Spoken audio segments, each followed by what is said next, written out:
Hello प्यारे बच्चों, आप सभी का स्वागत है आपके अपने YouTube channel the crazy board पर। तो प्यारे बच्चों, आज हम इस वीडियो में प्रश्नावली 2.4 के प्रश्न संख्या 2 को हल करेंगे। तो अगर आप हमारे YouTube चैनल पर पहली बार आए हैं तो चैनल को सब्सक्राइब और वीडियो को लाइक ज़रूर कर लीजिए, क्योंकि हम इस चैनल पर कक्षा 10 के सभी प्रश्नों का हल अपलोड करते रहते हैं, जो आपके एग्ज़ाम पॉइंट ऑफ व्यू से काफ़ी इम्पोर्टेंट है। तो आइए हम प्रश्न संख्या 2 को हल करना प्रारंभ करते हैं। तो प्यारे बच्चों, प्रश्न संख्या 2 है, एक त्रिघात बहुपद प्राप्त कीजिए जिसके शून्यकों का योग दो शून्यकों को एक साथ लेकर उसके गुणनफलों का योग तथा तीनों शून्यकों के गुणनफल क्रमशः 2, -7, -14 हो। तो प्यारे बच्चों, यहाँ पर हमको दिया गया है शून्यकों का योग, दो शून्यकों को एक साथ लेकर उसके गुणनफलों का योग तथा तीनों शून्यकों के गुणनफल, जो कितना कितना दिया गया है। शून्यकों का योग दिया हुआ है 2, उनके बाद जो है दो शून्यकों को एक साथ लेकर उसके गुणनफलों का योग दिया हुआ है -7 तथा तीनों शून्यकों के गुणनफल वो दिया हुआ है -14। यहाँ पर देखिए, शून्यकों का योग यानी alpha plus beta plus gamma हमको दिया हुआ है। दूसरा कंडीशन में दो शून्यकों को एक साथ लेकर उसके गुणनफलों का योग यानी alpha into beta plus beta into gamma plus gamma into alpha, ये हमको दिया हुआ है। और तीसरे नंबर में तीनों शून्यकों का गुणनफल ये हमको दिया हुआ है। यहाँ पर देखिए प्रश्न में वही हमको दिया हुआ है। तो आइए यहाँ पर जो है हम प्रश्न को हल करते हैं। तो यहाँ पे हम सबसे पहले लिखेंगे हल, और हम मान लेते हैं कि एक त्रिघात बहुपद AX³ माना कि त्रिघात बहुपद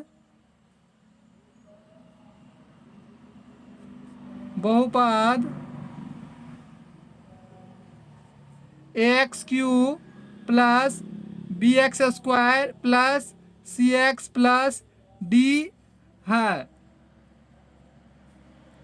तथा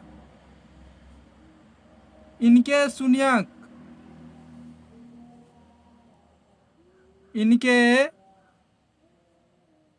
शून्यंक अल्फा बीटा और गामा है। त्रिघात बहुपद का विस्तार रूप क्या होता है? AX³ plus BX² plus CX plus D, ये होता है त्रिघात बहुपद का विस्तार रूप। इसीलिए हम मान लिए ये एक त्रिघात बहुपद है और इसके शून्यंक अल्फा बीटा और गामा है। और हमको प्रश्न में क्या क्या दिया हुआ है? प्रश्न में दिया हुआ है शून्यकों का योग यानी alpha plus beta plus gamma, ये हमको दिया हुआ है 2। और उनके बाद दिया हुआ है दो शून्यकों को एक साथ लेकर उसके गुणनफलों का योग। तो दो शून्यक को एक साथ लीजिए और उसके गुणनफलों का योग कीजिए, यानी alpha into beta plus beta into gamma plus gamma into alpha, ये हमको दिया हुआ है -7। यहाँ पर देखिए प्यारे बच्चों, क्रमशः लिखा हुआ है, यानी इसी क्रम में पहले योग दिया हुआ है शून्यकों का, उसके बाद दो शून्यकों को एक साथ लेकर उसके गुणनफलों का योग दिया हुआ है, और तीसरे नंबर में हमको दिया हुआ है शून्यकों के गुणनफल। तो शून्य क्या है? अल्फा बीटा गामा, तो इसका गुणनफल क्या हो जाएगा? Alpha into beta into gamma, ये कितना दिया हुआ है? ये दिया हुआ है -14। तो यहाँ से आप बताइए alpha plus beta plus gamma बराबर क्या होता है? अगर आपको ये फॉर्मूला याद नहीं है तो याद कर लीजिएगा। त्रिघात बहुपद में अगर अल्फा बीटा गामा त्रिघात बहुपद के शून्यंक हो तो alpha plus beta plus gamma बराबर होता है -b/a, और alpha into beta plus beta into gamma plus gamma into alpha बराबर होता है c/a, और alpha into beta into gamma बराबर होता है -d/a। ये फॉर्मूले को आप याद कर लीजिएगा, और अगर याद है तो इस प्रश्न को आगे हल कीजिए। तो alpha plus beta plus gamma बराबर क्या होता है? -b/a। तो 2 के नीचे में अगर कुछ नहीं है तो हम 1 लिख सकते हैं।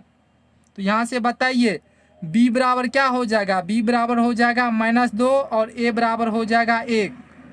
दूसरे कंडीशन में alpha into beta plus beta into gamma plus gamma into alpha बराबर क्या होता है, यह होता है C/A। तो C बराबर हो जाएगा 7 और 7 के नीचे में नहीं है कुछ तो हम 1 लिख सकते हैं, तो A बराबर हो जाएगा 1। तीसरा है alpha into beta into gamma, यह होता है -D/A। तो यहाँ पर -14 के नीचे में नहीं है कुछ तो हम लिख सकते हैं 1। तो D बराबर क्या हो जाएगा 14, क्योंकि माइनस माइनस तो कॉमन है, तो D बराबर क्या हो जाएगा 14 और A बराबर क्या हो जाएगा 1।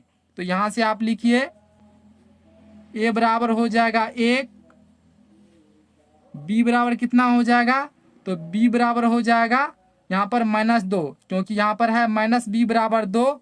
तो यहाँ पर क्या है -B बराबर 2, क्योंकि ये ऊपर में है -B बराबर लिखेंगे 2, तो -B बराबर अगर हम 2 लिखेंगे तो B बराबर क्या हो जाएगा -2, ये माइनस इस साइड आ जाएगा। तो यहाँ पर जो है B बराबर हम लिखेंगे -2 और C बराबर क्या लिखेंगे, C बराबर हो जाएगा आपको -7 और D बराबर कितना है, तो D बराबर हो जाएगा आपको 14। तो प्यारे बच्चों यहाँ से हम A, B, C और D का वैल्यू निकाल लिए। अब जो है हम त्रिघात बहुपद आसानी से लिख सकते हैं। तो हम यहाँ पे लिख देंगे अतः त्रिघात बहुपद